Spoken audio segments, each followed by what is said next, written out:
प्रातस्मरामि हृदि संस्फुरदात्मतत्त्वं सच्चित्सुखं परमहंसगतिं तुर्यं यत्स्वप्नजागरसुषुप्तमवैति नित्यं तद्ब्रह्म निष्कलमहं न च भूतसंगः। ॐ भद्रं कर्णेभिः शृणुयाम देवाः भद्रं पश्येमाक्षभिर्यजत्राः स्थिरैरङ्गैस्तुष्ट्वागुंसस्तनूभिः व्यशेम देवहितं यदायुः। स्वस्ति न इन्द्रो वृद्धश्रवाः स्वस्ति न पूषा विश्ववेदाः स्वस्ति नस्तार्क्ष्यो अरिष्टनेमिः स्वस्ति नो बृहस्पतिर्ददातु। ॐ शान्ति शान्ति शान्तिः।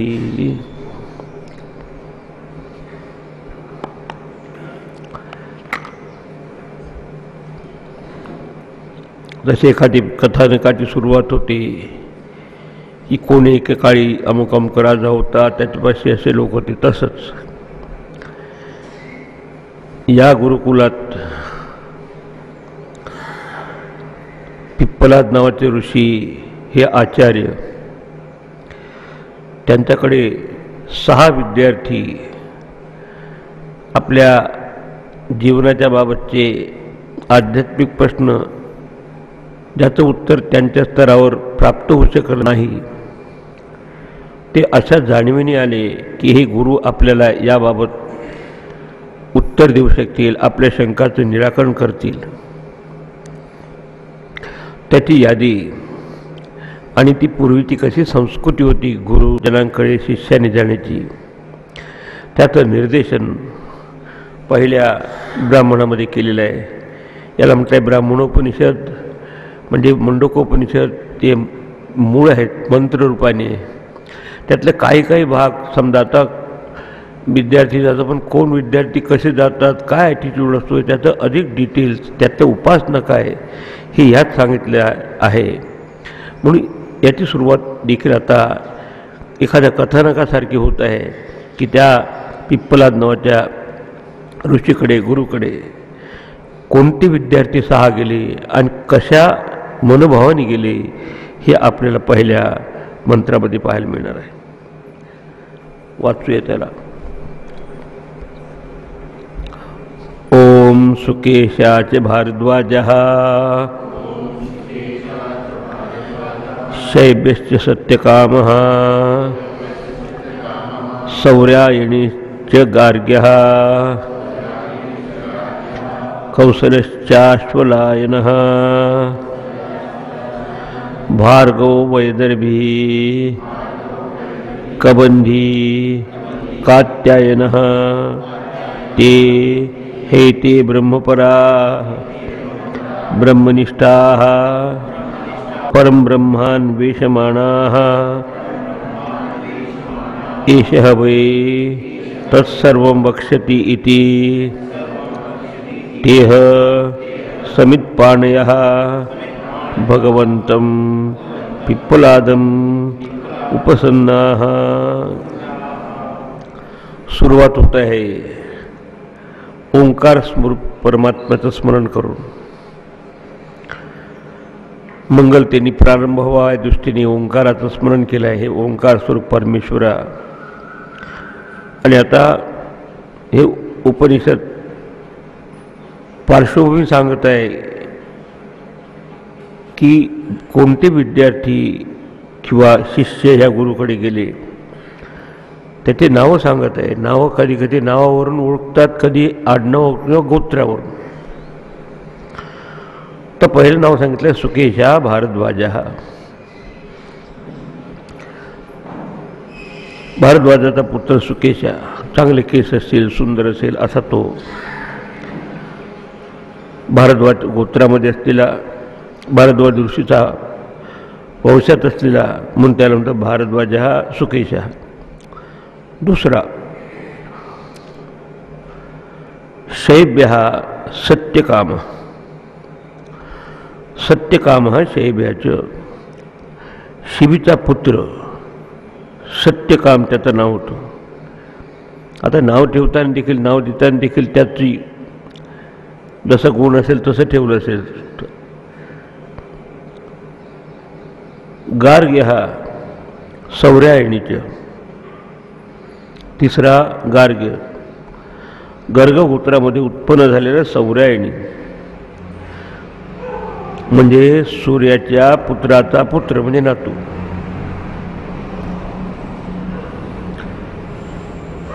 सौर्यायणीचं. कौसल्य हा अश्वलायन.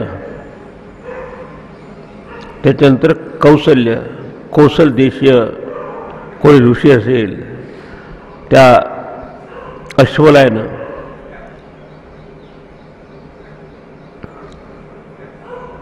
अश्वलायनाचा पुत्र कौसल्य. त्या गावामुळे नाव देतात काही ठिकाणी. वैर्धवी भार्गव. विदर्भ निवासी कोणी भार्गव नावाचा कोणी शिष्य. भृगु गोत्रात असेल तो. कात्यायन हा कबंधी. कात्य ऋषीचा प्रपौत्र तो कबंधी. ते येते. आता ते कसे होते त्यांचं वर्णन सांगत आहे. हे सर्व 6च्या 6 ऋषीपुत्र ब्रह्मपरा म्हणजे वेदपरायण होतं. त्याने आधीचं वेदपठण केलेलं आहे, उपासना केली आहे, सगुणाची उपासना केली आहे, म्हणजे सगुण ब्रह्माचं त्याची उपासना दिली. म्हणून म्हटलं आहे की ब्रह्मपरा की ब्रह्म म्हणजे वेदपरायण झालेले आहे. बाकी तर आधीचं सगळं कर्मकांडाची उपासनेची त्यांनी साधना केलेली आहे. इतकंच नव्हे तर ब्रह्मनिष्ठा हा वेदामध्ये त्यांची पूर्ण प्रकारे निष्ठा आहे, दृढ असा विश्वास आहे, श्रद्धा आहे. कारण श्रद्धेशिवाय कुठलंही ज्ञानाचं दालन उघडू शकत नाही या मार्गावर. तो ब्रह्मपरा आणि ब्रह्मनिष्ठ आहे. म्हणजे जरी त्याला ब्रह्मस्वरूपाची दृष्टी नसेल तर त्याला निष्ठा आहे की मला ती वस्तू प्राप्त होऊ शकते अशी श्रद्धा असलेली. परम ब्रह्म अन्वेषमाना. आणि त्यांनी पाहिलं आहे की हे आपण सगुण उपासना करतो, काही कर्म करतो, पण हे जरा आपल्याला सापेक्ष असलेलं असं उपासनेचं साधन. पण याही पलीकडे शुद्ध ब्रह्म किंवा जे उपाधिरहित तत्व आहे, जे ब्रह्म आहे ते परमब्रह्म.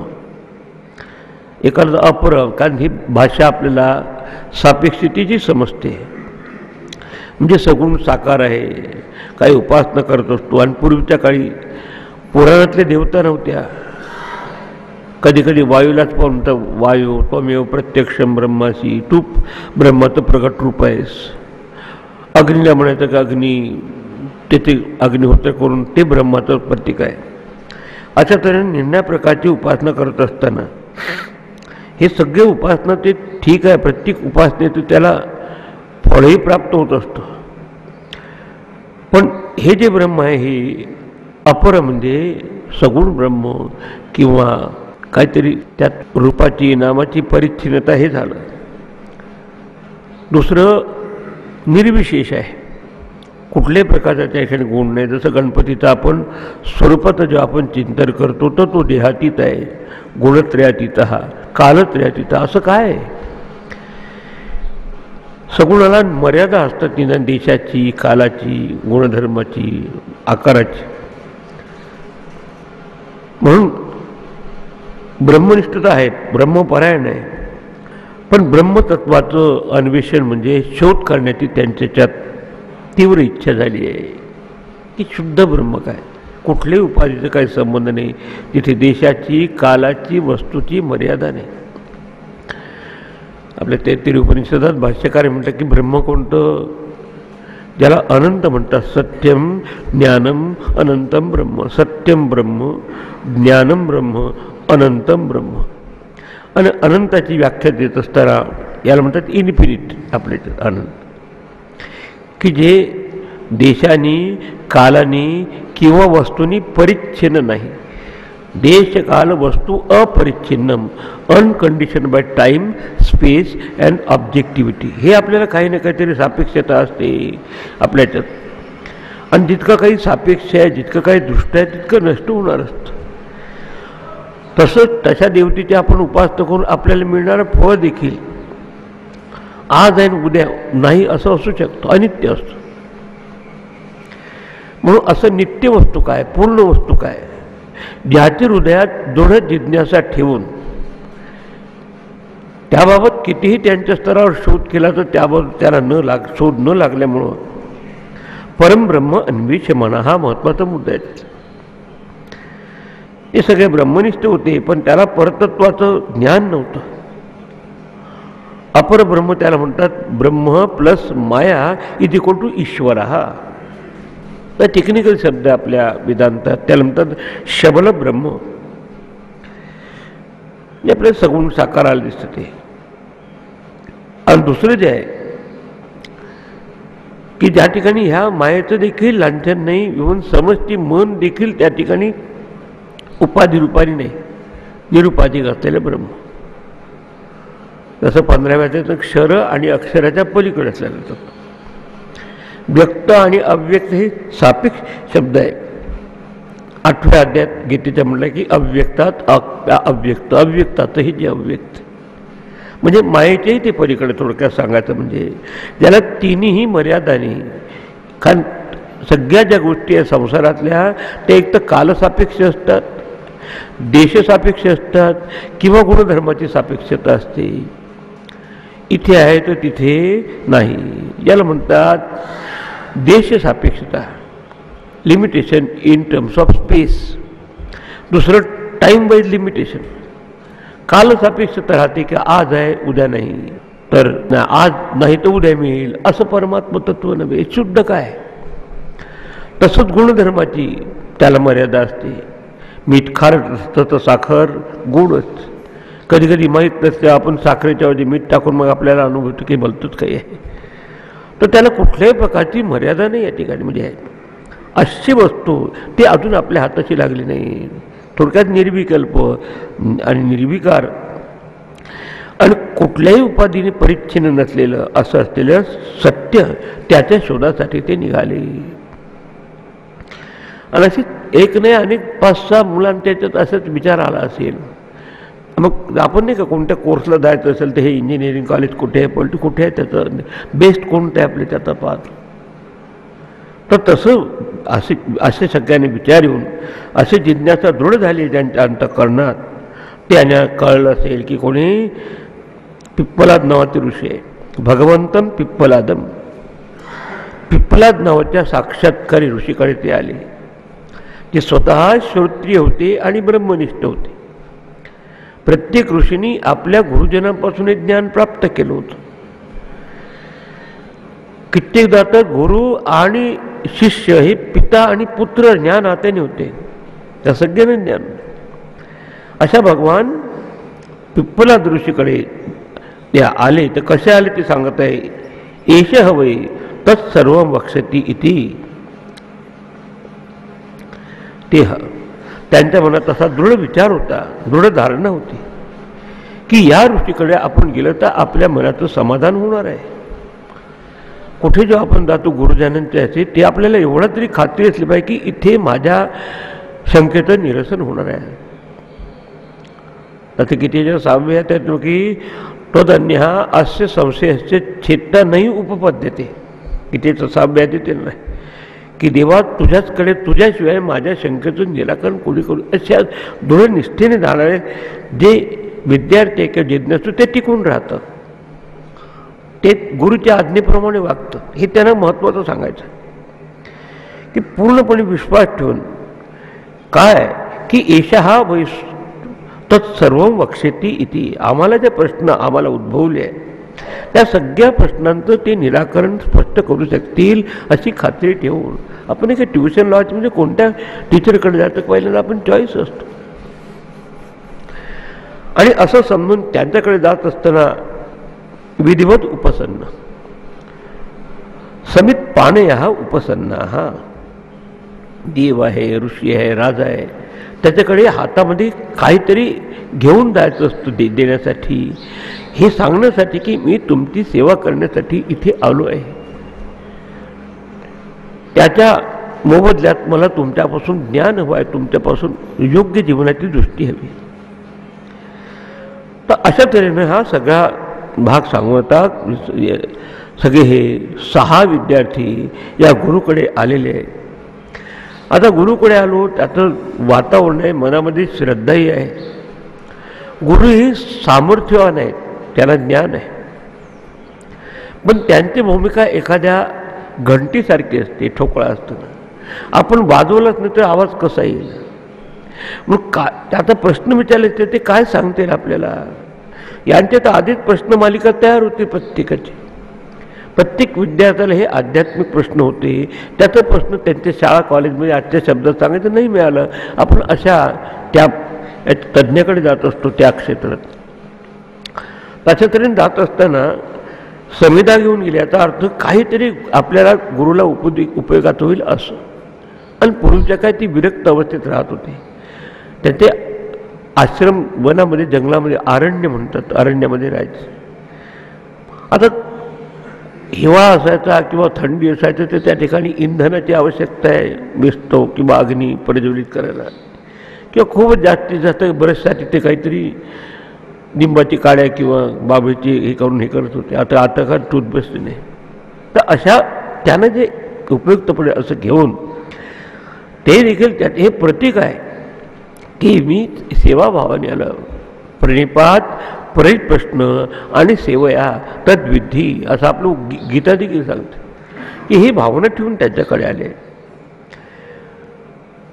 आणि पक्का दृढ विश्वास ठेवून की इथे आपल्या शंकाचं निरसन होईल. आणि गेल्यानंतर आता तिथे बसले असतील. मग गुरुजनांनी पाहिलं त्याच्याकडे की ज्या अर्थी आले त्या ठिकाणी त्या जिज्ञासूने आले आपल्याकडे, जिज्ञासे भावानी. तर त्याच्यावर आता त्यांनी तत्सर्वं वक्षिती समित पाणे भगवंतं पिप्पलादू उपसन्ना. त्याच्याकडे असं विधिवत जाऊन, म्हणजे त्याने आपलं जीवन व्यवस्थित जगलेलं आहे, ज्याला शास्त्राच्या अनुसार ही माहिती झाली आहे की अनित्य कर्म अनित्य क्षेत्रात केले असताना मिळणारं फळ देखील अनित्यच होणार. उद्या स्वर्गलोकात जरी आम्ही गेलो तरी स्वर्गातून देखील आपल्याला परत यावं लागणार, ती काही पूर्णत्वाची अवस्था नव्हे. म्हणून आपल्याच्या 2 पद्धती सांगतात. तेच कर्मकांड किंवा उपासना किंवा भक्ती तुम्ही निष्काम भावनेने केली की ईश्वराला आपण नाही कधी संकल्प करताना ज्ञान वैराग्य सिद्धार्थ वगैरे, तर ते ठीक आहे की तेवढे तर सकामता तर पाहिजेत, पण ती कामनेतून मुक्त होण्यासाठी, पूर्णत्वाकडे जाण्यासाठी. पण याच्या उलट फक्त नुसतं आपण व्यवहारिकच गोष्टी मागत असतो किंवा सकामतेने मागतो तर ते तुम्हाला मिळेल, पण त्याच्यामुळे जे जीवनाचं मिळायचं आहे, प्राप्तव्य आहे, ते मिळणार नाही. एक मायेनी परीक्षा नसलेल्या गोष्टी मिळेल असं त्यांना नीट समजलं आहे. आणि अशा भूमिकेतून सगळ्या प्रकारचं आधीचं साधन त्यांनी केलं आहे. काही यज्ञ केला आहे, काही तीर्थाटन केलं आहे, भक्तिमार्गाचं आचरण केलं आहे, सगळं. आणि अपरा विद्या त्याला माहीत आहे, कारण या बाबतीत तुम्हाला पंडकोपनिषदात स्पष्ट होईल की 2 प्रकारचे विद्या असतात, एक अपरा आणि दुरा. दे विद्ये वेद दव्ये, कारण त्यातच हा विस्तार आहे ठिकाणी अधिक. आणि वेदामध्ये 4 वेद आणि त्याचे 6 अंग जे आहे, शिक्षा, कल्प, निरुक्त, छंद, ज्योतिष, व्याकरण, हे सगळं त्यांना अवगत होतं. वेदपरायण होते ब्रह्म. फक्त ती पूर्णत्वाची स्थिती त्यांना प्राप्त झाली नव्हती आणि म्हणून त्या ठिकाणी नम्रतेने त्या ठिकाणी जाऊन बसलेले आहे. आणि मग गुरु समजतात आपल्याकडे आले म्हणजे काहीतरी जिज्ञासा घेऊन आले, तर उपदेश देखील तेव्हा द्यायचा असतो की ते दृढनिष्ठेने आले असतील तर त्याच कामासाठी. तर त्याच्याकडे बघून आता त्यांचं मनोगत समजून ऋषींनी त्याला उत्तर दिलं की तुम्ही आले माझ्याकडे. ते समजून घेतलं की कधी कधी तोंडाने बोलतात, नाही तर आपल्या त्याच्याकडून कधी जसं आत कोणी डोनेशनसाठी तर मला तुम्ही आले आहेत लगेच ते सांगतात की गणपतीचा सीझन आहे. मग आणि त्यानुसार उत्तरं देतात की सध्या माझी परिस्थिती बरोबर नाही वगैरे वगैरे असं काहीतरी. आता हे त्याच्याबाबतचा प्रश्न आहे. आता शुद्ध ब्रह्माबाबतचं आहे. ते त्यांच्यामध्ये अशी जिज्ञासा तीव्र घेऊन आलेली आहे. तर म्हणून त्याला त्याच दृष्टीने उत्तर देत आहे त्याचा मनोभाव जाणून. ते आता हे गुरु त्याला काय उत्तर देतात हे पुढच्या याच्यात सांगितले जातं. तान सर्वशिरुवाच भूय एव तपसा ब्रह्मचर्येण श्रद्धया संवत्सरं संवत्स्यथ यथा कामं प्रश्नान् पृच्छत यदि विज्ञास्यामः सर्वं हवो वक्ष्याम इति. आता त्यांच्याकडे पाहून समजून घेतले ऋषी त्यांनी की आपल्याकडे या ब्रह्मविद्येचा अध्ययन करण्यासाठी किंवा शिकायला आले. ते एकत्र बसले असताना बघून त्यांच्याकडे सांगितलं की त्या सगळ्यांकडे बघून 6 ऋषी तान उवाच. त्या सगळ्या विद्यार्थ्यांना ऋषी म्हणाले. काय म्हणाले की त्याला तयारी तर असली पाहिजे त्याची. म्हणून भूय एव तपसा ब्रह्मचर्येण श्रद्धया संवत्सरं संवत्स्यथ. संवत्सर म्हणजे एक वर्षभर तुम्ही, संवत्सर म्हणजे इथे वर्षभर तुम्ही राहा माझ्या आश्रमात.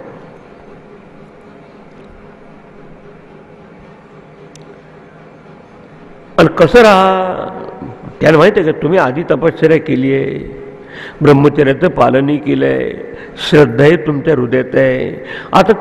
आता घर दिल सोडून आहे तुम्ही. आता हेच आपलं घर सोडून अंत्यवासिनी म्हणजे गुरुकुलामध्ये राहायचं आहे. तर 1 वर्ष राहून दाखवा. भावार्थ म्हणजे की त्याचं खरोखर निष्ठा असेल तर वर्षभर राहील. आजच्या तर आपल्याला 5 मिनिटं राहत नाही की संध्याकाळच्या 5:30ची गाडी आहे, 5:15ला आहे, काही सांगता का असं. 1 वर्षभर आणि ती साधनं हे मग त्यांना हे अवगत आहे की आतापर्यंत घरी तुम्ही छान राहिले आपली साधना करत, ती साधनं कंटिन्यू करा. काही गायत्रीचा जप केला असेल, काही सगुणाची उपासना केली असेल, काही थोडंसं यज्ञागादी केलं असेल, हे सगळं करत. कारण हे अंतःकरणाची परिपक्वता झाल्याशिवाय, शुद्धता झाल्याशिवाय हे ज्ञानाची बीज त्यात जात नाही.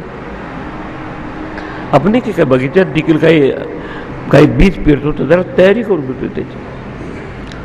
तर मुद्दाम त्यांना काहीतरी नाही म्हणायचं म्हणून, पण एक तर त्यांच्याची ते निष्ठा पक्की आहे की नाही पाहायचं म्हणून. असतील तर राहतील ना तर निघून जातील का. म्हणजे आल्यानंतर की 5-6 महिने खरंच नसते त्या ब्रह्मचारी लोकांचं. कधी कधी ते एक ॲप्लिकेशन इथे टाकतात आणि दुसऱ्याला अर्चन टुबरमध्ये म्हणजे तिकडचा कॉल आला तर तोपर्यंत 2-3 महिने राहिला असे आमच्याचे येऊन गेले कसे असं तिथं पक्क. आणि म्हणून ऋषीने सांगितलं आणि आम्हाला आठवते 1 वर्ष तो you watch me and I will watch you. If you find me all right and I find you okay you will be here otherwise not. अरे बापरे घाबरलं मी. आपण जातं भावनेने तू माझं अवलोकन कर, मी तुला ऑब्झर्व कर. हे सगळं परस्पर प्रेमाचा आणि आदराचा भाव आहे. ते जर असेल तर तू राहा, नाहीतर नसेल तुझ्या वासना तर निघून जाशील. याला म्हणतात किती मेथॉडिकल आहे सगळी आपली ब्रह्मविद्या. तसा हा ऋषी तान उवाच त्यानं म्हणाले प्रेमाने की तुम्ही तपस्वी आहात, तुम्ही आपलं साधन भजन आधीचं केलेलं आहे तेच तुम्ही कंटिन्यू करा, ठेवा, इथे राहा. आणि संवत्सरं संवत्सथ 1 वर्षभर राहा श्रद्धा ऐकतो अंतःकरणाने. कारण या 3ही गोष्टी साधनेची आवश्यकता आहे की थोडंसं कायिक, वाचिक आणि मानसिक नियमबद्ध जीवन असल्याशिवाय माणसाची मानसिक शक्ती ही वाचून परमात्म्याच्या चिंतनात लावता येत नाही. तपश्चर्येचे 2 पैलू आहेत की तुमच्या विचाराची शक्ती वाचवा आणि वाचलेली विचारशक्ती मग भगवत चिंतनात लावा. गुरुदेवाचं इंग्रजीत वाक्य आहे original, to save and conserve your mental energy and redirect it for higher contemplation. असं एक शब्द मला आठवतो की प्रथम आज आपली मनाची शक्ती कशी आहे, पाहणं, ऐकणं, वाच घेणं, बाकीच्या भानगडी तशीच जात आहे. पण अशा वातावरणात आल्यानंतर मग त्याचा उपयोग करून घ्या आणि पूर्णपणे तुमची मनाची एनर्जी, शक्ती आहे ती वाचवून तिन्ही स्तरावर व्यवस्थित राहिलं तर वाचेल. नाही तर वाटेल तर शरीराच्या स्तरावर वागायचं आणि भगवद्गीतेचा किंवा अभ्यास करायचा तर पाणी एका टॅपमधून दुसऱ्याकडून निघून जाईल असं होईल. मग त्याला बरोबर आपल्या आचाराची देखील जोड असली पाहिजे. आचार प्रथमो धर्म, हा आचार हा पहिला धर्म आहे. आणि ते तपश्चर्या तिन्ही स्तरावर आहे, कायिक, वाचिक आणि मानसिक. काही नाही आपण करतो तो कर्म, वाचीने आपण करतो तो शब्दाचा उच्चार, आणि मनाने आपलं सतत विचार चालले असतं. या सगळ्यांना अशा तऱ्हेनं वाचवायचं आणि कन्झर्व करायचं की जेणेकरून त्याची दिशा आपल्या जीवनाच्या उगमस्थानाकडे लावता येईल. आणि म्हणून त्याला तपसा आपले दुसरे उपनिषद कल्मषम हंती विद्यया अमृतमष्टते. तपश्चर्याने कल्मष म्हणजे पाप, ज्या वासना क्षीण होत असतात. आत्मबोधातला पहिला श्लोक वाचा शंकराचार्य. तपोभि क्षीण पापानां शांतानां वितरागिणां मुमुक्षूणाम अपेक्षोयम आत्मबोधविधीते. हे आत्मज्ञान आज जायचं असेल तर प्रथम गोष्ट म्हणजे आपल्या कायिक, वाचिक आणि मानसिक स्तरावर नीट वागा. बोलताना दुसऱ्याचे कसं बोलतो आपण, हे सुद्धा तपश्चर्याच आहे. ते आपल्या गीतेच्या 17व्या अध्यायात छंद आहे. तसंच मनाने मनाची प्रसन्नता असणं, एकाग्रता असणं, सगळ्या गोष्टी आवश्यक आहे ग्रहणशीलता असण्यासाठी, रिसेप्टिव्हिटी असण्यासाठी. ब्रह्मचर्य आणि श्रद्धया म्हणजे एखादी गोष्ट आज आपल्याला समजली नाही ती समजू शकेल अशा भावनेने तुम्ही राहा. एखादी गोष्ट आपल्याला आज अवगत झालेली नाही, प्राप्त झाली, ती मी प्राप्त करू शकेल असा पॉझिटिव्ह भाव हा कर्माबाबतची श्रद्धा आहे. भगवत भक्तीबाबत अजून देवाची कृपा मला प्राप्त झालो नाही किंवा अजून त्याचं दर्शन होत नाही असं तुम्हाला मनामध्ये भाव ठेवला की आज नाही तर उद्या भगवान मिलेगे कभी ना कभी, अशा त्याच ही भक्तीबाबतची श्रद्धा. कुठलाही मार्ग, श्रद्धा हा साधनेचा पाया आहे. श्रद्धा म्हणजे अंधश्रद्धा आणि डोळ्याचे दोन शब्द नंतरचे काढलेले आहे. खरंच श्रद्धाच आहे. म्हणजे आपल्याला प्रथम ज्याच्यापासून आपल्याला ज्ञान मिळतो त्याच्या बाबत विश्वास असला पाहिजे, आपल्यामध्ये विश्वास की मी हे आत्मसात करू शकतो. मग श्रद्धावान लभते ज्ञान. मग तपश्चर्याला जोड असली पाहिजे श्रद्धेची. म्हणजे हे इंटेलेक्च्युअल कन्व्हिक्शन आपलं झालं पाहिजे की नाही की याच्याबाबत आपण काहीही कॉम्प्रोमाइज करू. आणि टागोरांनी छान उदाहरण दिलं श्रद्धेसाठी की सकाळी उठून किलबिल करणाऱ्या पक्ष्यांचं. पहाटेची वेळ अशी असते की रात्र अजून ढळलेली नसते, दिवस अजून उजाडलेला नसतो सूर्य. आणि अशा ह्याच्यात जेव्हा आपण सकाळच्या वेळेस काढता, खूपच रात्री काही पक्षी ओरडत नाही, सकाळी ओरडत असतं, जणू काही दिलासा देत असतात की आता ही रात्र ढळणार आहे आणि दिवस उजाडणार आहे. तसं या साधकाच्या अंतःकरणात हा दिनकर आपल्या याच्यात न सूर्य ज्ञानाचा जर प्रकट व्हायचा असेल तर त्यांनी प्रथम अशा हा अंधकारमय परिस्थितीत अंतःकरण असताना देखील त्याच्या हृदयात श्रद्धा असणं आवश्यक आहे की हे ज्ञान माझ्या हृदयात उदित होणार आहे. ते संत ज्ञानेश्वर म्हणजे पहिलं तिरी काऊ कोकत आहे, सकून गे माये सांगत आहे, उड उड रे काऊ, हा जीवरूपी पक्षाला सांगत आहे शिवस्वरूपाशी एकरूप झा. त्यासाठी मध्ये जे मनामध्ये भाव असतो तो सात्विकतेने श्रद्धा म्हणजे आस्तिक्य बुद्धी म्हणलं की ब्रह्म आहे आणि त्यांच्याच्यात होतच ते. पण तुम्ही ते कंटिन्यू करा. कारण आस्तिक बुद्धी नसते त्याने उपासना केली नसती, काही भक्ती केली नसती, काही पोथी वाचली नसती, आता काही ना काहीतरी असते. ते पक्के ठेवा. आता याही बाबतीत ठेवा की आज जरी मला अजून ब्रह्माचं अन्वेषण झालेलं नाही, सत्याचा शोध, तरी मी मिळू शकणार आहे असे भाव. हा फार महत्त्वाचा. दुसरं ब्रह्मचर्य. ब्रह्मचर्यति ती ब्रह्मचारी तस्य भाव हा ब्रह्मचर्य. आणि गृहस्थी माणसाला देखील सांगितलं की थोडंसं ऋतुकाली भार्यागमनम, थोडंसं संयमित असं जर त्यांनी भोग घेतला तर त्याची एनर्जी वाढते.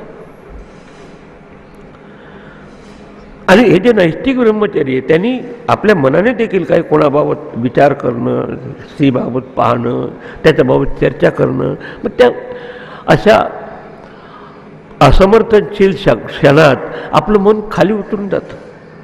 बघणं, त्याच्याबाबत विचार करणं. तसंच स्त्रियांनी देखील ते असा त्याचा विचार केला तर त्या अंतःकरणात ब्रह्माचं चिंतन होण्याच्याऐवजी भ्रमामध्ये पडत असतो. ह्या तीन गोष्टी कायिक, वाचिक आणि मानसिक स्तरावर शिस्त अशी ठेवा की तपस याचा अर्थ आहे ऐकाग्रम परमम तपः.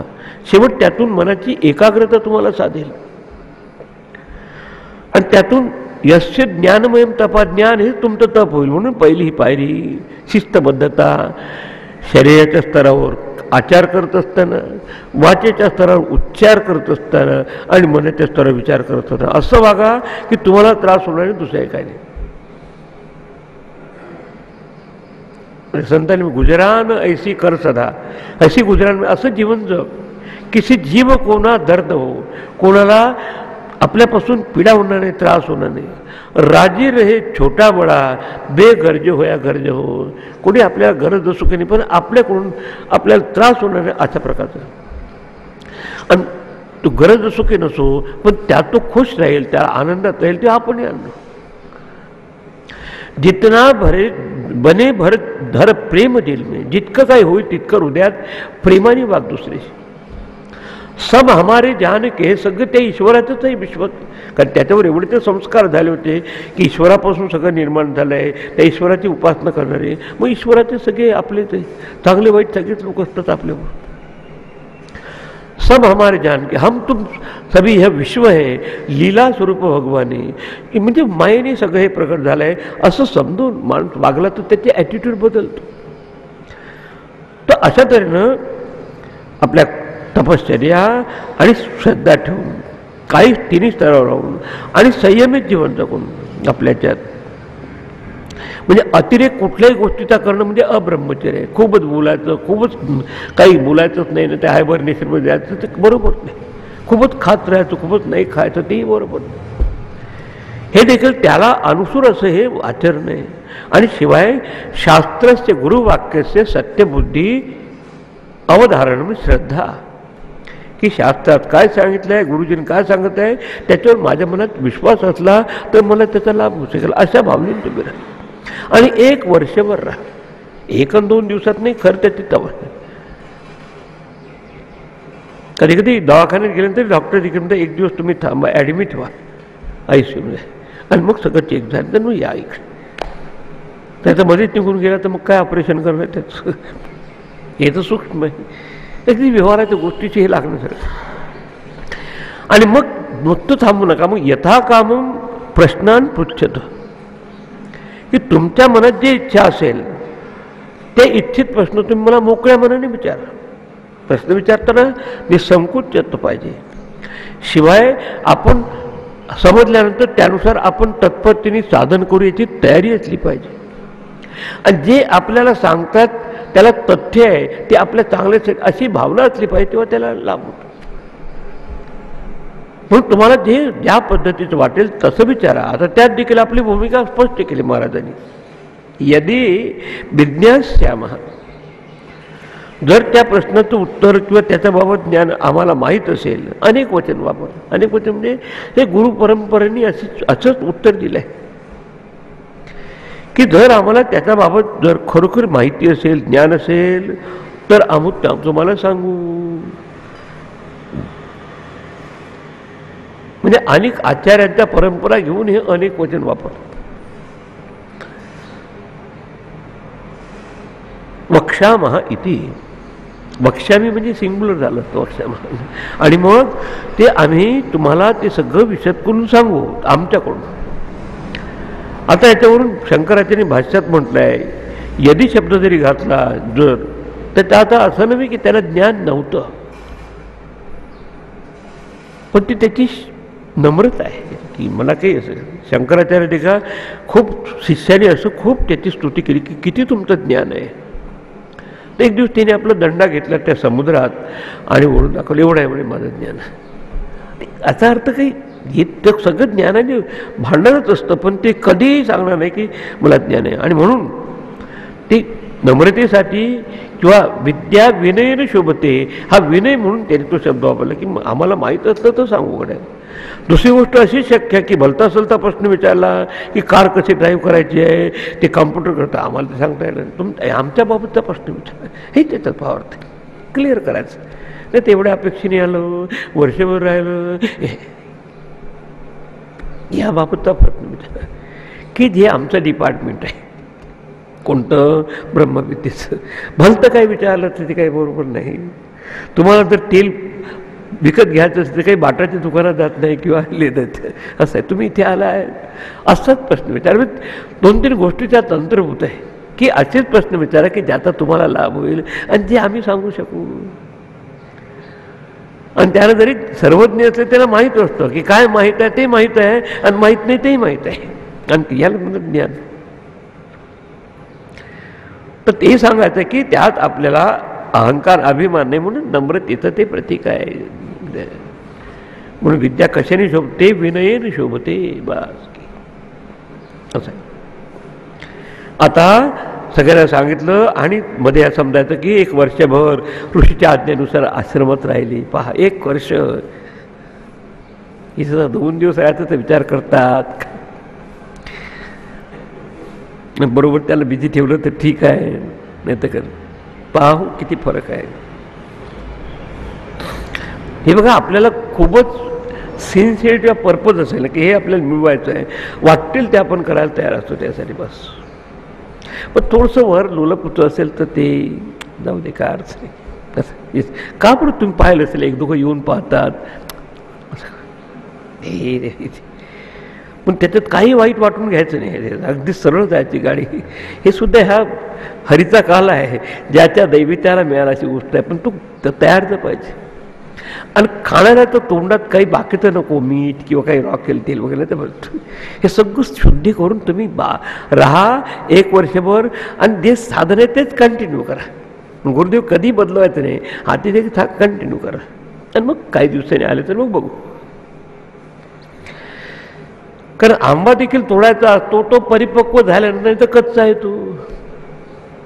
काही लोक म्हणतात गुरुची कशी प्राप्ती होईल, त्या उदाहरण द्यायचे की मला फळ जर परिपक्व झालं असेल तर त्याला सांगावं लागत नाही राघूला की त्याच्यावर चोच मार, चोच लावेल. कच्चं असेल तरी म्हणून कच्चं पक्क पाहण्याच्या दृष्टीने, तुमची निष्ठा दृढ असण्याच्या दृष्टीने 1 वर्ष राहा. त्यांनी आज्ञापालन केली, ठीक आहे. आणि आज्ञापालन करून आता 1 वर्ष आश्रमात निवास केलाय, सत्य ब्रह्मचर्य किंवा आपलं तपश्चर्या सगळं पाळून उपासना करत. आणि आता त्याला वाटलं की झाला आपण 1 वर्षाचा बॉन्ड पुरा केला, आता तोंड उघडलं. त्याचं कोणीतरी पुढे आलं पाहिजे. तर नंबर 1 कबंदीचा प्रश्न. आता काय विचारा, पहा कुठून सुरुवात केली. हे समजलं पाहिजे का गुरुला काय विचारायचं असते आपल्या वेळेस आहे ना. आपण तर खूप प्रश्न घेऊन जातो, शेवट जो विचारातो राहतो बाजूला ते राहिलंच. आता पहा त्याने प्रत्येकाला आपलं क्लिअर आहे काय विचारायचं, वेगवेगळे सेक्शन आहे प्रत्येकाचे. आता पहा अथ कबंधी कात्यायन उपेत्य पप्रच्छ भगवन् कुतो हवाई महाप्रजा प्रजायंत इति. आता अर्थ म्हणजे अनंतरम. हा अथ शब्द काही गोष्टी झाल्यानंतर म्हणतात. अथा तो ब्रह्मजिज्ञासा. आधी ज्याला सगळं विवेक वैराग्य आहे आणि आधी उपासना झाली, आता ब्रह्माची जिज्ञा. अर्थ म्हणजे अनंतरम, यानंतर. अथचा दुसरा भाग आहे की मंगलवाचक देखील शब्द आहे, पण या ठिकाणी या संदर्भात अधिक संयुक्तिक आहे. 1 वर्षभर व्यवस्थित गुरुच्या आज्ञेनुसार राहिल्यानंतर, सेवा केल्यानंतर. एक विद्यार्थी त्याच्यापैकी पुढे आला, कोण आहे? कात्यायन कबंधी उपेत्य पप्रच्छ. त्याच्यापैकी एक विद्यार्थी, आणि कोणीतरी पुढाकार गेला पाहिजे विचारायला. तर कात्यायन नामक असा त्याचे लिस्टमध्ये नाव कबंधी उपेत्य. अगदी विधिवत जाऊन नंबर 3 जाऊन त्यांनी विचारलं ही भगवन. कारण गुरु साक्षात परब्रह्म चालतं बोलतो, देव परमात्मा म्हणजे. इमहा प्रजा कुतः हवा प्रजायन्ते इति. ही संपूर्ण सृष्टी आहे. त्यात असे निर प्रकारचे जीव आहेत. काही अंडज आहे, श्वेदज आहे, जारज आहे, उद्भिज आहे.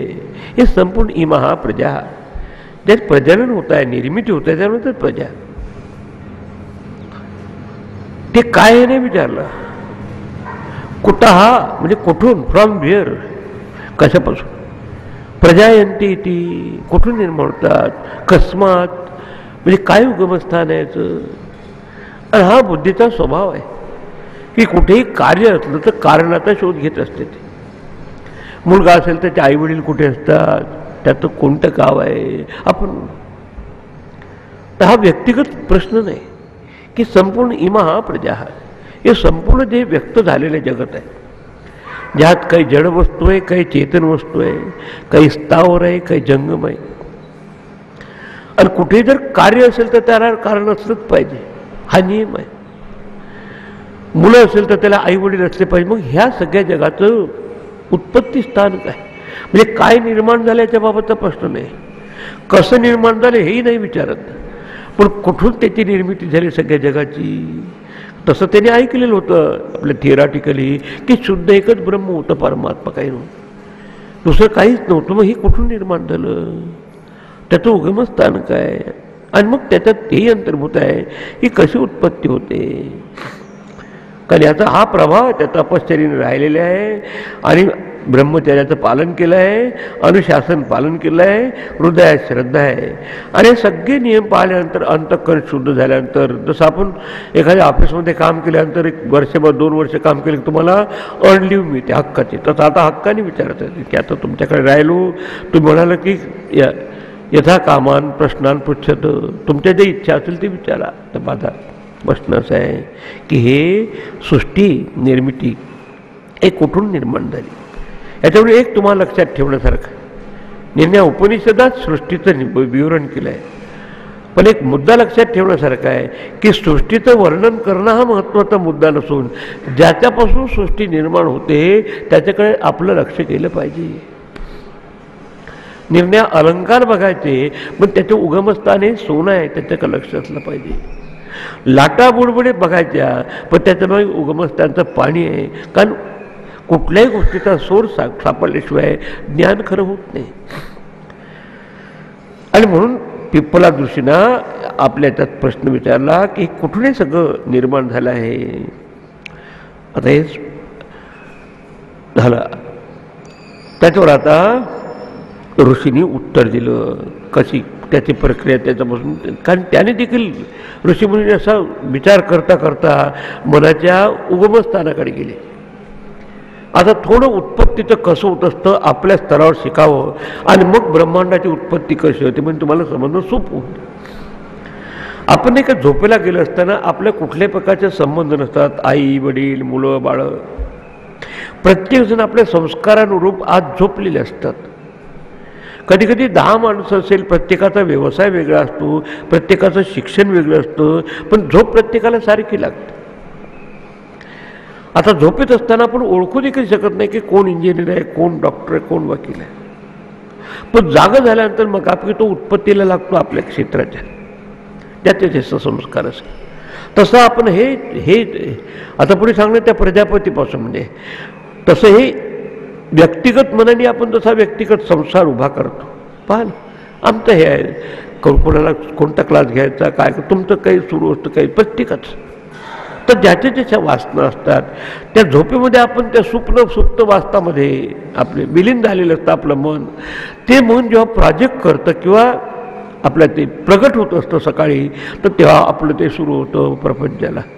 आता यथा पिंडे तथा ब्रह्मांडे, त्याचा प्रश्न कसा आहे की इमहा प्रजा म्हणजे ब्रह्मांडाचा प्रश्न आहे. तर जसं एक व्यक्तिगत मन आपलं व्यक्तिगत ह्या वासना म्हणजे कारण शरीराशी विलीन होत असतं झोपेत असताना, तसंच प्रलयकाळी असं सांगतात की ब्रह्मदेवाचं टोटल माइंड समष्टी मन तिथे विलीन झाले असतं, आणि ते जेव्हा समष्टी प्रोजेक्ट करत असतं तेव्हा त्याच्यापासून प्रजा निर्माण होते. पण प्रश्न हा आहे की त्या मनाच्या मागे देखील उगमस्थान काय आहे, म्हणजे प्रजा कशी निर्माण झाली नव्हे, त्याचं मन कसं आहे ते नव्हे, पण कुठून. मग त्याच्यासाठी आता डायरेक्ट काही सांगता येत नाही, पण त्याची प्रक्रिया कशी झाली, त्या परमात्म्यापासून तो ते एकमेव अद्वितीयच होता आणि अजूनही एक असंच आहे. आणि ही उत्पत्ती तर मायेने म्हटलं आहे. पण तुम्हाला आधीच सांगितलं की निर्मिती सांगणं हे वेदांताचं मुख्य प्रयोजन नसून ज्याच्यापासून निर्माण झाला, जे स्वतः निर्माण आहे, परिपूर्ण आहे, ते निर्देशित व्हावं म्हणून ही पद्धती आहे. कारण आपण प्रत्येक कार्याला कारणामध्ये रिड्यूस करत गेलो तर असं एक कारण सापडतं की जे कार्यकारण भावाच्या त्या पलीकडे.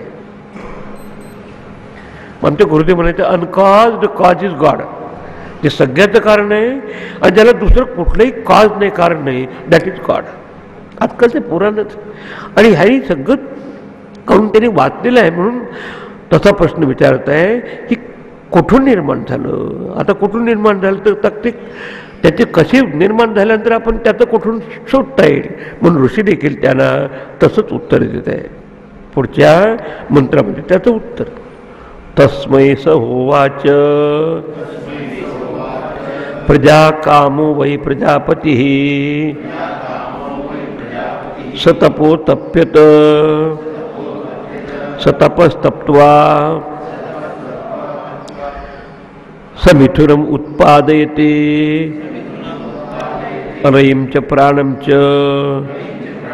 इत्येतौ मे बहुधा प्रजा करिष्यते इति. असं सांगत आहे की शुद्ध जे परमात्मा स्वरूप आहे त्या ठिकाणी कार्यकारणाची काहीही सापेक्षता नाही. तर त्याच्यापासून कशी निर्मिती झाली तर म्हणतात सहा म्हणजे पिप्पलाद नावाचे ऋषी गुरु तस्मै उवाच. कोणता पहिला प्रश्न करणारा कबंदी त्याला म्हणाले, कारण ज्याचा प्रश्न आहे त्याला उद्देशून म्हणतो की त्याला म्हणाले की प्रजा कामः वै प्रजापती सहा. प्रजा उत्पन्न करण्याची इच्छा असलेला प्रजापती, क्रिएटर, निर्माता. आता प्रजापती कशाला म्हणायचं आधी समजून घेतलं पाहिजे. त्याला हिरण्यगर्भ म्हणतात. तसं आपण आपल्या वैयक्तिक संसाराला आपण देखील प्रजापतीच आहोत एका व्यक्तिगत मनाने. तसं हे समष्टी जग जर निर्माण झालं तर कोणतं मन असलं पाहिजे, समष्टी मन. तसं एका मनाची एकरूप झालेलं चैतन्य त्याला म्हणतात जीवाची सृष्टी. त्याचा प्रश्न कोणाबाबत चालला आहे, ईश्वराची सृष्टी. आता इथून पहा, प्रथम आपण त्या आपल्या वासनेचे म्हणजे कारण शरीराशी एकरूप होतो, नंतर आपण सूक्ष्म शरीरावर उतरतो आणि नंतर स्थूल देह आपल्याला प्राप्त होतो. आता तीच प्रक्रिया तिथे आहे. परमात्मा ब्रह्म प्लस समष्टी कारण शरीर म्हणजे माया किंवा प्रकृती, तो ईश्वर. आता तो ईश्वरही नाही, पण ईश्वरामध्ये समष्टी जगाची संकल्पना ज्या समष्टी मनामध्ये, समष्टी मनाशी एकरूप झालेलं चैतन्य त्या म्हणतात हिरण्यगर्भ, क्रिएटर, प्रजापती. Consciousness identifying with the total mind is creator. Consciousness identifying with the individual mind is जीव, एका व्यक्ती. एवढं समजलं असेल आता.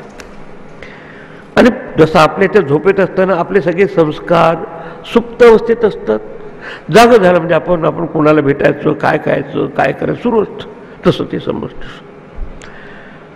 तर झोपेत आपल्याला कुठली इच्छा बिच्छा राहत नाही, पण जागावून मग बरोबर होतं. म्हणून तसंच त्याच्यामध्ये तसं प्रथम एक संकल्प यावा, त्याप्रमाणे संकल्पना झाली.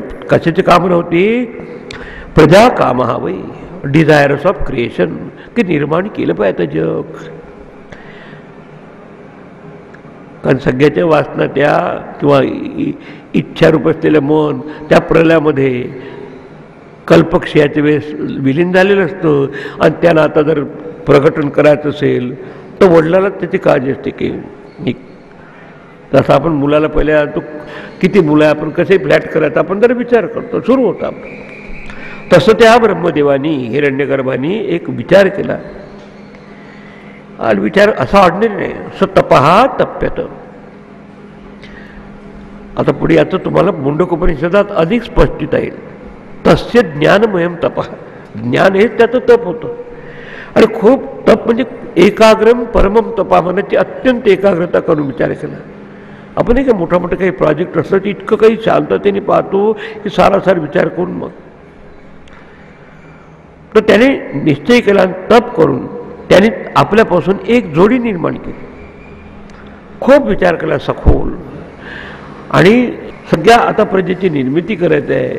तर त्याने भयंकर अत्यंत असं एकाग्रतेने विचार करून कल्पादव म्हणजे निर्मितीच्या आधी अजून प्रकटून व्हायचं आहे पण संकल्पना म्हणत आहे तपस्तप्त्वा म्हणजे पूर्ण एकाग्रतेने बिलकुल ज्ञानमय विचार करून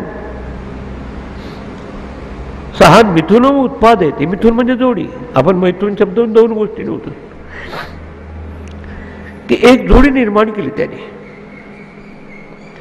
त्याला आता टेक्निकल नाव रईंच प्राणंच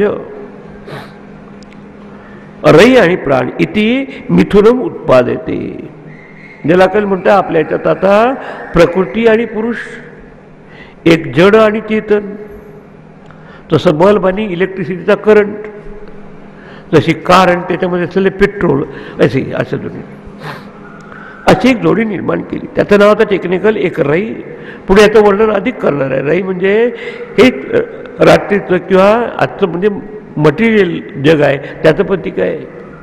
आणि प्राण म्हणजे आपल्याला एनर्जी देणारी शक्ती सगळ्या व्यक्तित्वाला, पिंडात असो की ब्रह्मांडात असो अशी प्राणशक्ती. अशा दोन्ही एक जड असं नामरूपात्मक असलेलं त्याला म्हणतात, कधी कधी त्याला अन्न म्हटलं आहे आणि दुसरं म्हणतात आत्ता म्हणजे खाणारा. तसेच अन्न जड असतं पण खाणारा कसा असला पाहिजे जिवंत. मग तो म्हणतो अहम वैश्वानर भूत्वा असं पुढे येणार आहे. तशी जोडी त्यांनी उत्पन्न केली. आणि कोणत्या भावनेने केली? येतो मे बहुधा प्रजा करिष्यतः इति. की हे जोडी यासाठी निर्माण केली की याच्यापासून काय उद्देश आहे की या दोघांपासून नाना प्रकारची प्रजा उत्पन्न होईल. कशानुसार? त्यांच्या वासनेनुसार. आपल्या पुरुष सूक्तात म्हणले साशना नशने अभि. काही अनशन करणारे, काही अशन करणारे, असं म्हणजे जेवणारे. जे जिवंत आहेत ते आणि जे जड वस्तू आहेत त्या दोन्ही. आणि त्यात देखील वेगवेगळ्या प्रकारचे प्राणी आले. काही अंड्यातून निर्माण होणारे पक्षी असतील, त्यानंतर धरतीतून निर्माण होणारे उद्भिज आहे, काही आईच्या उदरातून होणारे जारज आहे, आणि काही घामातून निघाले, आणि काही दिवस म्हणजे स्वर्गातून निर्माण झाले देवता लोक. हे सगळ्या त्याचा विचार केला आणि ह्या जोडी आहे त्याच्यापासून प्रत्येकाच्या वासनेच्या अनुसार, संस्कारानुसार पुढे आता क्रिएशन निर्मिती होईल या भावनेने हे केले. इथपर्यंत सांगितलं. आता प्राण म्हणजे समष्टी जीवनाला शक्ती प्रदान करणारे जे फोर्स आहे त्यानंतर प्राण.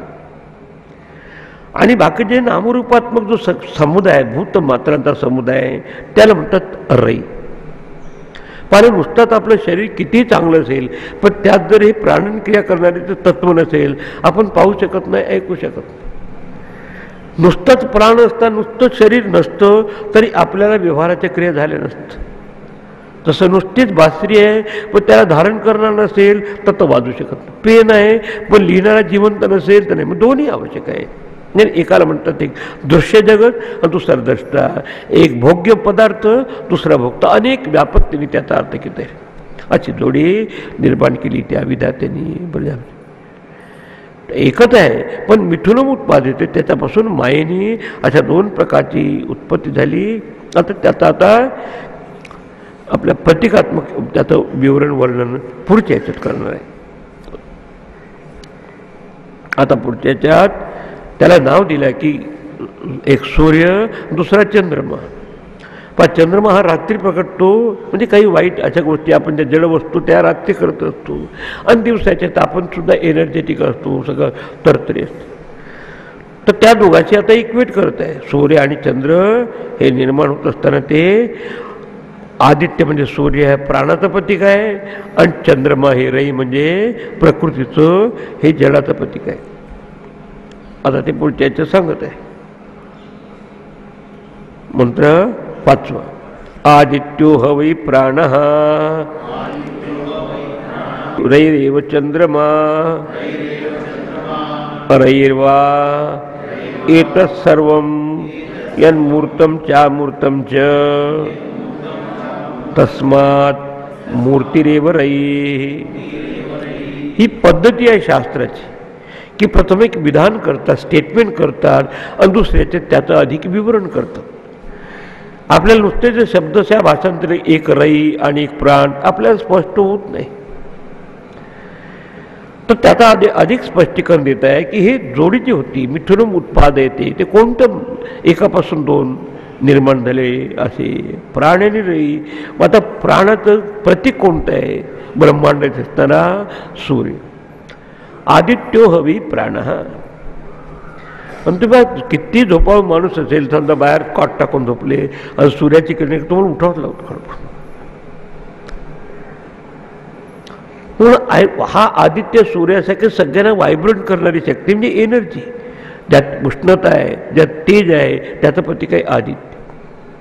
म्हणजे आपल्यामध्ये प्राणशक्ती जो सगळ्यांना सामर्थ्य प्रदान करतो, पाहण्याचं, ऐकण्याचं, संपूर्ण ब्रह्मांडात, त्याचं प्रतीक आहे सूर्य, आदित्य, प्राण. दुसरं चंद्रमा एव रई. आणि चंद्रमा हे रई आहे.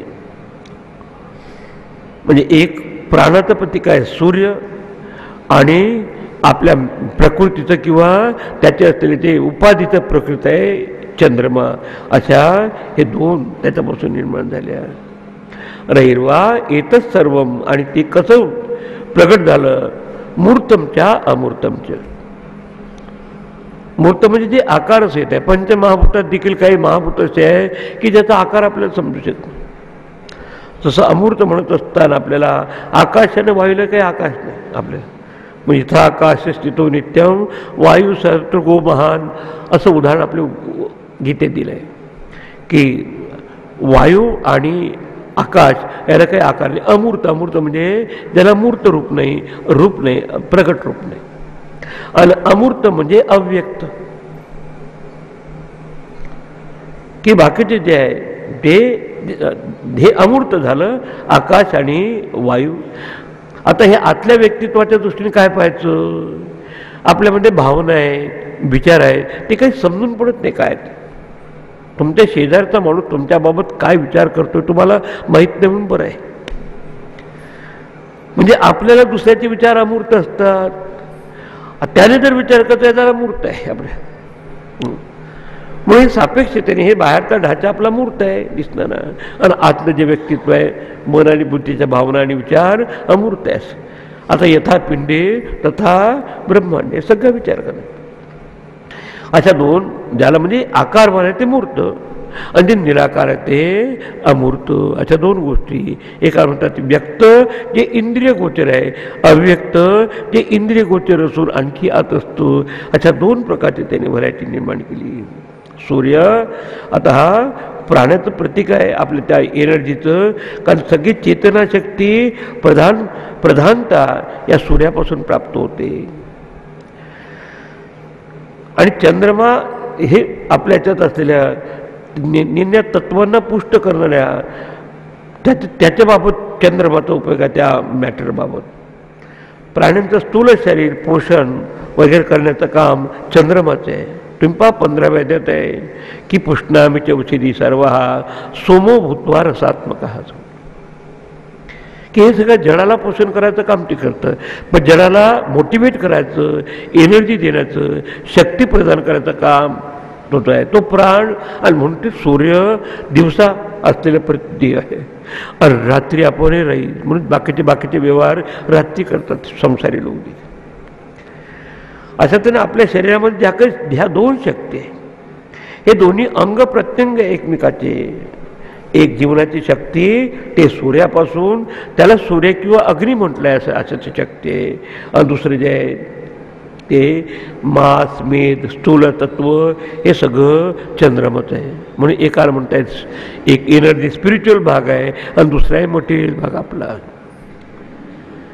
आता त्यात देखील कोण कशी उपासना करेल त्याचं पण त्याला फळ प्राप्त. काही नुसतंच मॅटरची उपासना करतात किंवा जडाचं तर ते जडाची प्राप्त, तर ते पुढे सांगणार आहे. इथपर्यंत झाला. आता आदित्य म्हणजे प्राण, हा भोक्ता किंवा अग्नी असंही आपल्या भाष्यकाराने स्पष्ट केलं. रही म्हणजे चंद्रमा, अन्न म्हणजे बाहेरचे सगळे ऑब्जेक्ट्स. हे जसं आपण एक खातो हे अन्न आहे, तसं कानाचं अन्न कोणतं आहे? शब्द.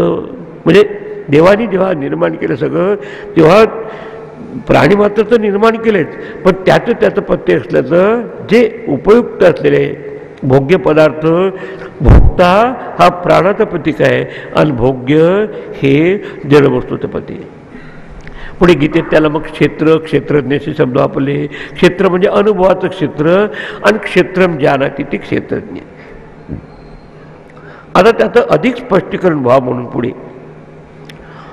हे दोन कसे मूर्त आणि अमूर्त रूपाने किंवा चेतन आणि जडाचं प्रतीक आहे हे आता पुढे त्याचं सांगत आहे. आणि ते सांगत असताना ऋग्वेदाच्या रुचेचा आधार घेऊन पुढे सांगणार आहे. पुढे बघा.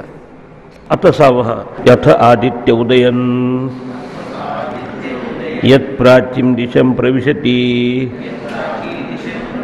तेन प्राच्यान् प्राणान् रश्मिषु सन्निधत्ते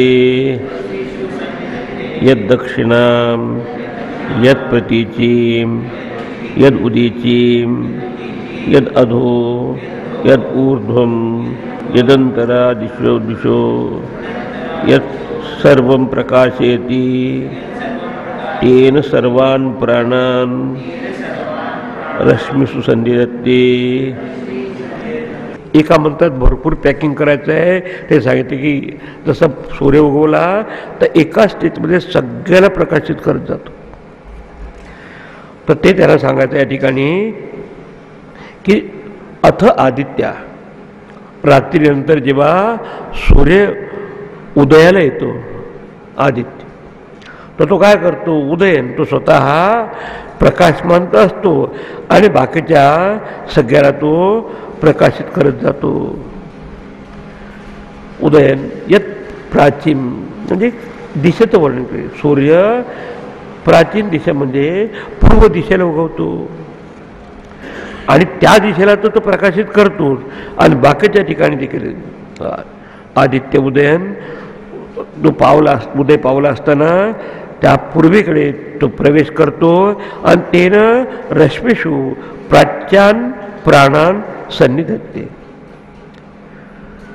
आणि तो तिथून तेनं प्राच्यान प्राणान, प्राच्य म्हणजे पूर्व दिशेचा सगळ्या प्राणाला म्हणजे सगळ्याला व्हायब्रेट करतो, सगळ्याला एनर्जेटिक करतो, सगळ्याला सजग करतो. कशाच्या द्वारा? रश्मिषु आपल्या किरणामध्ये सन्निधत्ते तो धारण करतो. आपण पाहत आपल्या याच्यात तसे त्या चैतन्यापासून चिदाभास म्हणजे चैतन्य जेव्हा मनाशी एकरूप होतं विचाराची, तेव्हा जागृत विचाराने आपल्याला बाकीच्या गोष्टी दिसायला लागतात. ते थोडंसं प्रतिकात्मक. आता जे पूर्व दिशेला प्रवेश करतो तेन रश्मिषु प्राच्यान प्राणान सन्निधत्ते. त्या किरणात पूर्व दिशेला उपयोग पडणारी प्राणशक्ती चेतनशक्ती घालून सगळ्याला जागृत करतो, एनर्जित करतो. इतकंच नव्हे तर यत दक्षिणां यत प्रतीचीं यत उदीचीं यत अधा यद ऊर्ध्वं यद अंतरा दिशा. एका कथा यत दक्षिणां, दुसरं दक्षिण दिशेला. त्यातच का असं नाही की सूर्य एका ठिकाणी उगवला तर त्याचं सगळ्यात एका गावात सगळ्या ठिकाणी एकाच वेळेस प्रकाश पडतो. आणि हे त्याचा आपल्याला आंतरिक तेल लावायचं नंतर विचार करतो. दक्षिण दिशेला, तसंच प्रतीचीम पश्चिम दिशेला दक्षिण, त्याच्यानंतर यत प्रतीची म्हणजे पश्चिम दिशेला, यद उदीची म्हणजे उत्तर दिशेला, यत अधा म्हणजे खालच्या जगाला असं आहे, यद ऊर्ध्व म्हणजे नकाशाच्या वरचा भाग आहे त्या दिशेला, यद अंतरा म्हणजे अंतरिक्षात आहे त्यांना. 3 प्रकारचं भू भू स्वाहा सगळ्यावरून खालपर्यंत सगळं तो प्रकाशित करतो. आणि यात सर्वम इतकंच म्हणजे जे काही सगळं असेल त्यात असलेले अंतर्भूत सगळ्यांना एका स्टेजमध्ये प्रकाशित करतो. तेन सर्वान प्राणान रश्मिषु सन्निधते. त्या समजती प्राण्यांना अर्थात संपूर्ण जगतातल्या प्राणी मात्रांना, जिवंत प्राण्यांना रश्मिषु सन्निधते. त्याच्यात एक जिवंतपणा, एक जीवन प्रदान करत असतो सूर्य, तसं आपल्यामध्ये आता हा आत्मसूर्य, ज्याला प्राणस्य परा म्हटलं आहे. आता प्राणाचे देखील 5 प्रकार सांगितले आहेत. प्राण, अपान, व्यान, उदान आणि समान. त्याच्यामागे सबस्टॅटम अधिष्ठान रूपाने आहे तो प्राणस्य, प्राण म्हणजे परमात्मा. त्याच्यापासून आहे 2 शकल 2 सांगितले, एक प्राण आणि रई. आता प्राणाचं वर्णन सुरू आहे. त्याचं काम करत आहे हे सगळे जे मॅटर आहे, सगळे जे जड वस्तू आहे त्याला एनर्जेटिक करणं, त्याला व्हायब्रेट करणं, त्यात ऊर्जा निर्माण करणं म्हणजे. तर अशा तऱ्हेने प्राणीमात्राच्या शरीरामध्ये जीवनशक्ती प्रदान करण्याचं काम त्याचं उत्कृष्ट प्रतीक आहे सूर्यनारायण.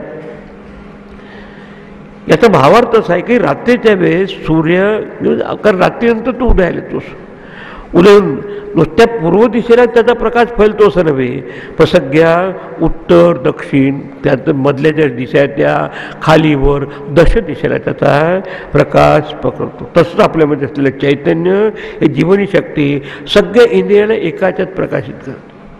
त्या हस्तामलकर तोटात एक शंका उभी केली आहे की तुमचा परमात्मा सर्व बुद्धीचा साक्षी आहे कसं म्हणता.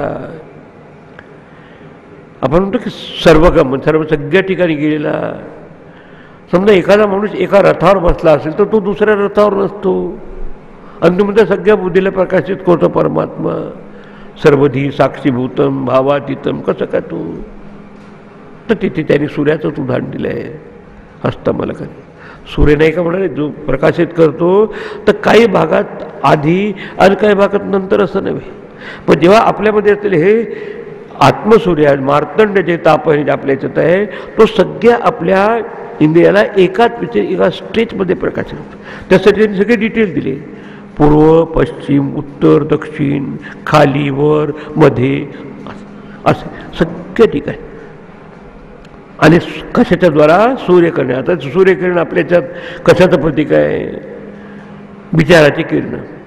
चैतन्य एकच आहे, पण नुसते विचार आपल्याला कुठल्याही प्रकारचं सापेक्ष ज्ञान देऊ शकत नाही. कॉन्शियस थॉट, जाणीवपूर्वक विचार असेल ते आपल्याला पाहण्याचा ऐकण्याचा वाद घेण्याचा अनुभव येऊन त्याचं ज्ञान होत असतं. शब्दज्ञान स्पर्शज्ञान, पण त्याच्यामध्ये ज्ञान हे एकच आहे. त्या ज्ञानाचं त्या प्रकाशाचं आणि त्या बलाचं तेजाचं प्रतीक आहे सूर्य. तसं आपल्या याच्यात केलं आहे. आणि नुसतं ह्यासून उपयोगाचं नाही, त्याला बॅटरी आवश्यक आहे. नुसतीच इलेक्ट्रिसिटी असेल पण बल्ब नसेल तर आपल्याला लाईट मिळत नाही. नुसताच बल्ब असेल पण त्यात एनर्जायझिंग जर करंट नसेल तरी लाईट मिळत नाही. आता त्याचं किती व्यापक कार्य सांगून सगळ्या दिशेने सूर्य जिथे तिथे प्रकाश पसरतो आणि सगळ्यांना स्फूर्ती प्रदान करतो. आणि म्हणून सूर्य हा कशाचा 2 जोडीपैकी कोणाचं प्रतीक आहे, प्राणाचं प्रतीक. रात्री आपण सगळे झोपलेले असतात, सगळे आपल्या दिशा पाहा ना तुम्ही, 10 सगळ्या काराबिरा बंद करून छान. मग आता ते मॅटरचं प्रतीक, आता त्याला आपण उद्याच्या सुद्धा. आणि मग त्याला ते नंतर सांगणार आहे, पण याला पुष्टी द्यावी म्हणून एक ऋग्वेदातली रुची आहे, त्याला आपण उद्याच्या अधिक विवरण. थोडंसं हे प्रतिकात्मक आहे, पण आपल्याला सुरुवातीला जरा गोष्टी रूपाने प्रकट गोष्टी समजतात. तेच आपल्याच्यात आध्यात्मिकतेने ते अर्थ सांगणार आहेत. ओम भद्रम कर्णेभिः शृणुयाम देवाः भद्रं पश्येमाक्षभिर्यजत्राः स्थिरैरङ्गैः स्तुष्ट्वागुंसस्तनूभिः व्यशेम देवहितं यदायुः स्वस्ति न इन्द्रो वृद्धश्रवाः स्वस्ति न पूषा विश्ववेदाः स्वस्ति नस्तार्क्ष्यो अरिष्टनेमिः स्वस्ति नो बृहस्पतिर्ददातु. ओम शांति शांति शांति. हरि ओम. श्री गुरुभ्यो नमः. हरि ओम.